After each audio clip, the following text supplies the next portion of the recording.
जोडगाव मार्केटला आलेलो आहे. चौधरी कांद्याला तर काय सध्या भाव नाही 400-500 रुपये पुराला फक्त. त्याच्यात आपल्याला परवडणार आहे का? नाही परवडणार आहे. गाडी तिची जुन्यावरचं भाग झालं. ते भाडे मागं झालेले गाडींचे. शेती झालेला आहे आणि कांद्याचा भाव जो पहिल्यापासून चालू आहे तोच आहे. 700-800 जमतील.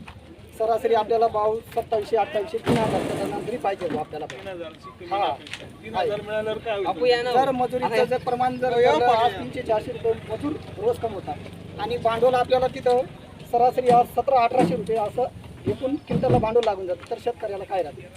1800 रुपये क्विंटलच्या वर यांचा खर्च आहे, उत्पादन खर्च आहे. त्याच्यापेक्षा 8 एप्रिलमध्ये आम्ही तो कांदा काढला तेव्हा आम्ही 10 तारखे केला होता. तो आता बघा आम्हाला 3-4 तारखे देत आहे. तो ते पण नुकसान आहे. नुकसान झालं. हो या उन्हामुळे याच्या नाही टेम्परेचरमुळे आणि अवकाळी पावसामुळे अवकाळी पावसामुळे आणि गारपीटमध्ये झालेली आहे. त्याच्यामुळे गाव कोणतं तुमचं? आम्ही कंटाळ्याची पूर्ण नाव सांगा. लुबान सूर्यवंशी राहणार कंटाळी तालुका मालेगाव जिल्हा नाशिक. मी त्या टाळीमध्ये कांदे टाकतो 6 ट्रॅक्टर कांदे टाकते. पण कांद्यामधून 6 ट्रॅक्टरमधून 2 ट्रॅक्टर सुद्धा सोयीने निघाले नाही. पूर्ण सडून क्रॅक झाले. आता फक्त 6 ट्रॅक्टरमध्ये फक्त एवढी चिंगडी पुढे फक्त ते कांदे टाकलेले आहेत. ही चिंगडी तर फारच बारीक आहे. बारीक. माझं नाव ज्ञानेश्वर हिम्मत चोरणे, राहणार सायनी खुर्द. किती माल आणला तुम्ही?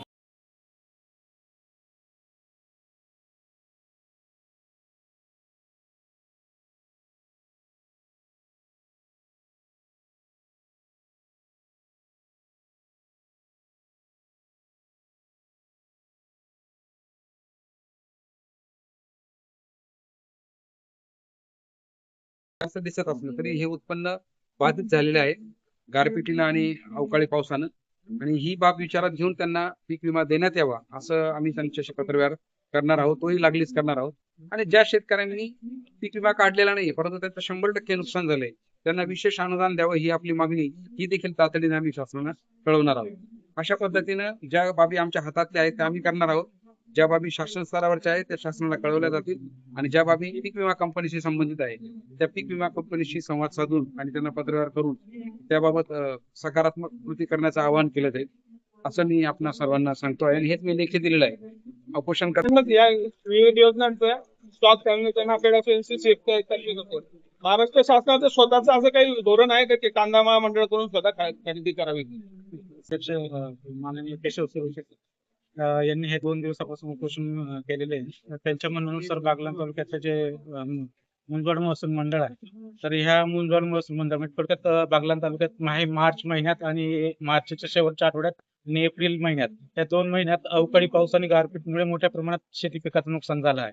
तर तालुक्याची परिस्थिती बघता तालुक्यात कांदा पीक हे प्रमुख म्हणजे कॅश क्रॉप म्हणून उत्पादन घेतलं जातं.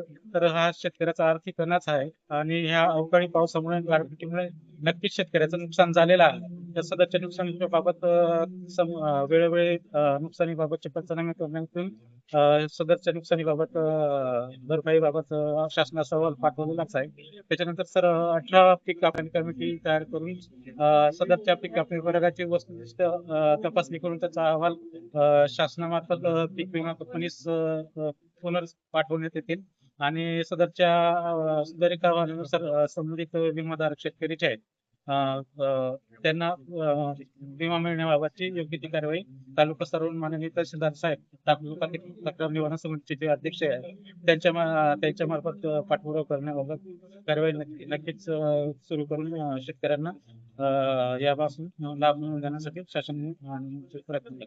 अजून एक पब्लिक तर आहे जो 6 ते 9 रुपयाच्या भावामध्ये कांदा विकला गेला. या पट्ट्यामध्ये जो मागे एकदा पणन विभागाची समिती होती त्यावेळेस पणन विभागाने त्या ज्यांनी विकला होता त्यांना नुकसान भरपाई 3 रुपये किलो प्रमाणे दिले. असं काही आपण वरती शिफारस किंवा मार्गदर्शन मागवणार आहे? नाही सर, याबाबत आपण पणन विभागाशी बोलून आपण वास्तविक माननीय तहसीलदार साहेब त्यांच्या अध्यक्षतेखाली कमिटीमध्ये प्रस्ताव तयार करण्याचे एक तहसीलदारांच्या खात्यामध्ये जी तुम्ही कमिटी म्हणताय त्याच्यामध्ये कोण कोण असतं? तालुका तक्रार निवारण समिती असते. त्याच्या अंतर्गत तालुकास्तरीय कमिटीमध्ये माननीय तहसीलदार साहेब अध्यक्ष असतात. आमच्या मंडळ कृषी अधिकारी असतात, माननीय गट विकास अधिकारी असतात, ते तिघही ते असतात. त्याच्यानंतर तालुका स्तरावरती प्रगतीशील शेतकरी असतात, असे 2 प्रगतीशील शेतकरी, असे 5 ते 7 जणांची कमिटी असते. धन्यवाद सर. आपण जे सहकार्य केलं महसूल विभागाने आणि कृषी विभागाने, आजच्या आंदोलनाला अल्पविराम मिळालेला आहे, पण आंदोलन पुढे असं चालूच राहील.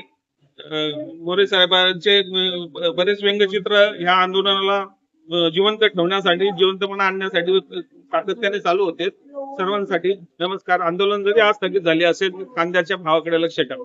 एकच पक्ष, कांद्यावर लक्ष. कर्ज ठेवत असाल तर यांनी काय करावं? आत्महत्या करण्याशिवाय काय मार्ग राहतो यांच्याकडे? हे एकटे दुखटे काय प्रशासनाशी लढू शकत नाही. आता हे कर्जमाफी 2 लाख रुपये दिली. आता कोण सांगत होतं मला, जगदीश त्याच्याकडे 8 लाख रुपये कर्ज आहे, त्याला याच्या माफीचा फायदा घ्यायचा असेल तर त्याला पहिले 6 लाख रुपये भरायचे, तेव्हा त्याला 2 लाख रुपये मिळते. कुठून आणायचे यांचे पैसे? अशा पद्धतीची धोरणं जर सरकार राबवत असेल आणि सरकारच्या चुकीच्या धोरणामुळे जर शेतकरी कर्जबाजारीत राहत असेल तर हे कर्जच अनैतिक आहे. शेतकरी सरकारचं देणंच लागत नाही. हा सगळ्या तेल बियांवरती निर्यात बंदी, सगळ्या कडधान्यांवरती निर्यात बंदी, कापसावरती निर्यात बंदी, आयातची सुरू आहे, झिरो इम्पोर्ट ड्युटी होती, साखरेवरती निर्यात बंदी. मग आम्ही काय पिकवावं, काय करावं? तुम्ही ते जूनमध्ये कर्जमाफी केली होती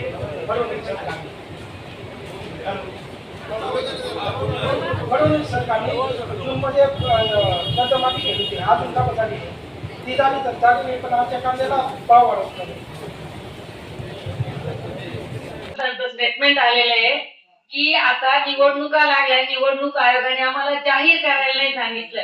म्हणजे याच्या मागे त्यांची चाल होती, निवडणूक म्हणजे कोणत्याही सरकारने जर कर्जमाफी केली तर त्यांना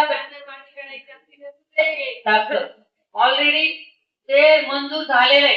ज्यावेळेस ते 30 सप्टेंबर 2025 पर्यंत त्यांनी थकीतच आहे, रेग्युलर थकीत मध्ये एखाद्याने भरला असेल तर 2 लाखाचा लाभ नाही.